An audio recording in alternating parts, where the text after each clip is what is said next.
In this video, I'm going to use a mocap animation and how to set up your camera and animate your camera. So we will start by going to Maximo, then select the character that you want and select a few animations so that you can stitch them together in Maya. Then you can download a 3D environment, drop in the 3D character in T-pose that you download in Maximo. Fix the texture and add a bit of lighting. After that, you can go to your time editor to stitch your mocap data together.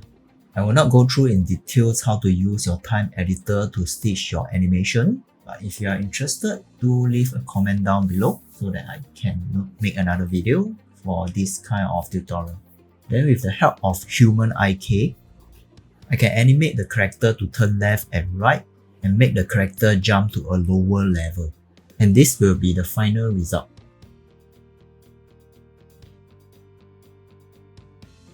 Finally, let's go to our main topic of this video, how to set up the camera. First, you have to create a camera. So click on panel, go to perspective and create a new camera. So once this camera is created, you can click on this select camera, and you can see in your channel box, you have created a new perspective one. So go ahead and change this name to a name that you like. So for this, I will call it main cam.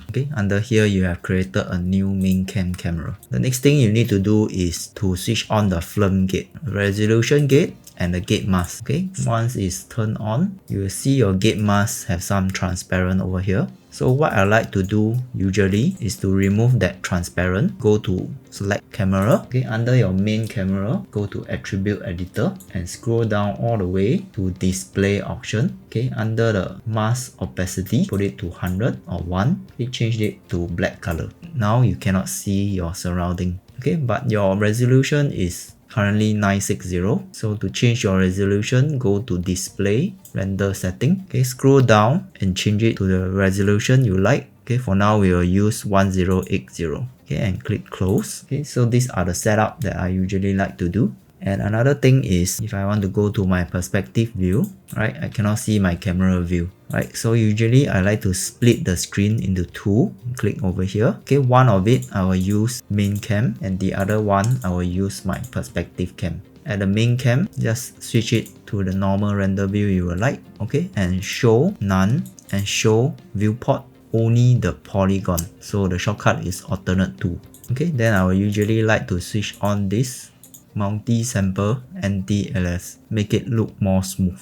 So this will be our main camera setup. Then we'll use our camera technique to try to position our camera view. The first camera technique that you want to learn is camera composition. Is how you place your image or your photo. There are a lot of technique over here you can find in internet. Just click composition, film composition or photograph composition. So once you go into it, there are a lot of technique you can learn over here. I will not go in details, so go learn yourself. What are the composition technique? Another technique that you should learn is how to move your camera. We call it camera movement technique. There are a lot of names for it, so you can search in YouTube. Just click on camera movement. There are things like static shot, there are things like pan, tilt, push in. All these are available in the internet, so just go and look at them. I won't go into details. And another technique that you should learn is the camera focal length. We have our camera focal length that will affect the background and our main subject. For example, in Maya, if you select your camera, under your shape, you will see focal length. By default, it's 35, and students always stick with only 35. For me, usually I like to use a close-up shot. I would like to use over 100. Usually I will use quite high, 150. For close-up shot. So it will look something like this. If you just want to do your acting, you will use somewhere close to 200. Make it as high as possible. Then we have our half body shot. Usually I like to use about 100 to 90. It will affect your background and how it looks. things like half body. I'll use around 60 to 70 to 80 for half body shot. We will have our full body shot. Okay, then I will use my normal 35. Okay, there will be an average full body shot. And lastly, I will have an environment shot where I want to display my whole environment. I'll use actually quite low, 25 to 20. For now, this environment is quite small, so if you have a bigger environment where your character is very small, then use a lower focal length to actually showcase your environment. Alright, so that's all for focal length, so just take note of that. So at the start, you want to position your character at the center. So usually I will click my character and press F. It will center my pivot point. Okay, then I will scroll out and position it to the silhouette that I want. Okay, for this character will be jumping a lot from top to bottom, so I will do a full body shot. Okay, most likely something down to top, so I will use a composition something like a triangle. So select the camera. This is the frame that we want. We will start from 2 and then click S. Select the camera and click S. So you will have a keyframe over here. So this become red color. Okay, then find the second point of interest. So this is the part where the first camera starts. So second point of interest might be somewhere before he jump, right? This place. Okay, so let's position it over here, something like this. Okay, if the camera pivot point isn't there, usually I like to press F again, okay, to position the pivot point so the character stay at the center. Okay, so maybe I will zoom him out a bit, place him something like this, get the silhouette like he's about to jump, okay, something like this. So if you don't know where is your center, another tips is to switch on this fill chart. Okay, it will display your character center. Okay, after the second point of interest, the third one should be the one where he land at the ground here, right? So land over here. Okay, click on the character and press F.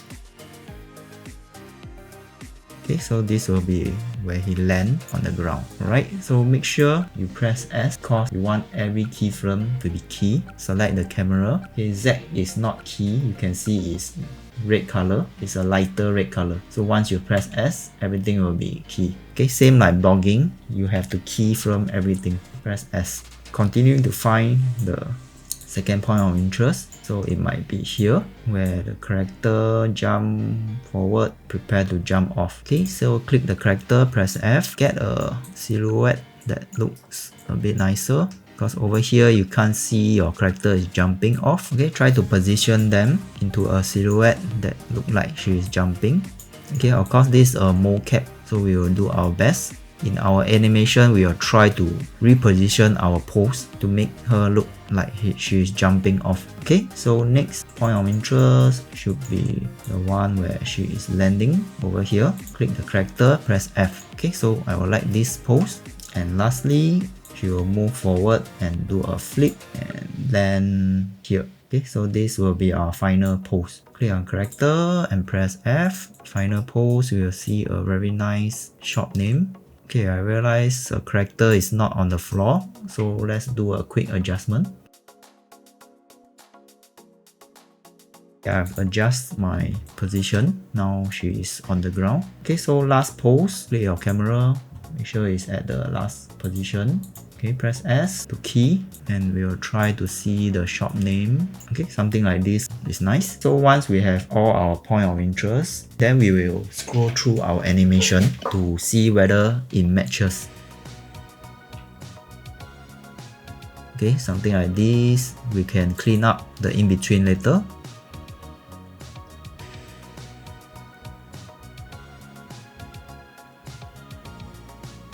It's the same as animation. We will do our blogging first. Camera, first block up the camera. Make sure the point of interest is good.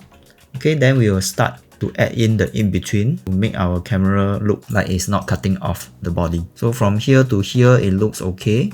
Until from 59 onward, okay, it needs some adjustment. Okay, we want to create a motion trail for the camera itself. You can use my script or you can use the normal motion trail, doesn't make a difference. Then you will see your camera movement. Alright, so at the highest point, you might want to use your camera, okay, to shift them up a bit.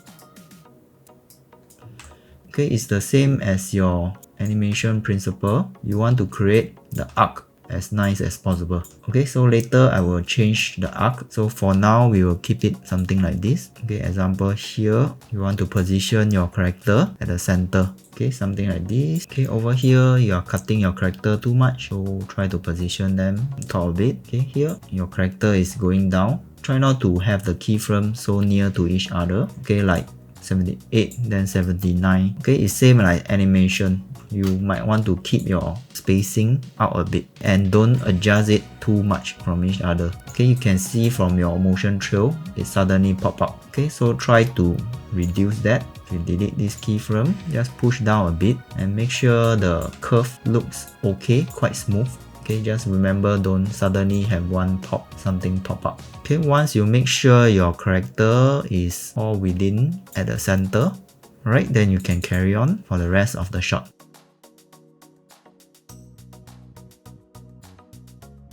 Okay, so this is how it look like.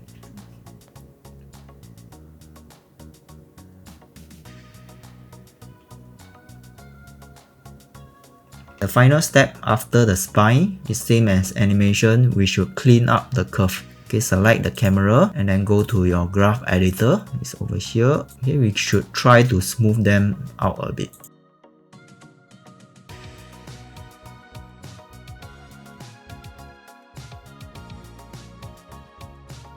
Okay, once we are done with the curve, okay, cleaning out the curve, we'll take a look at the final.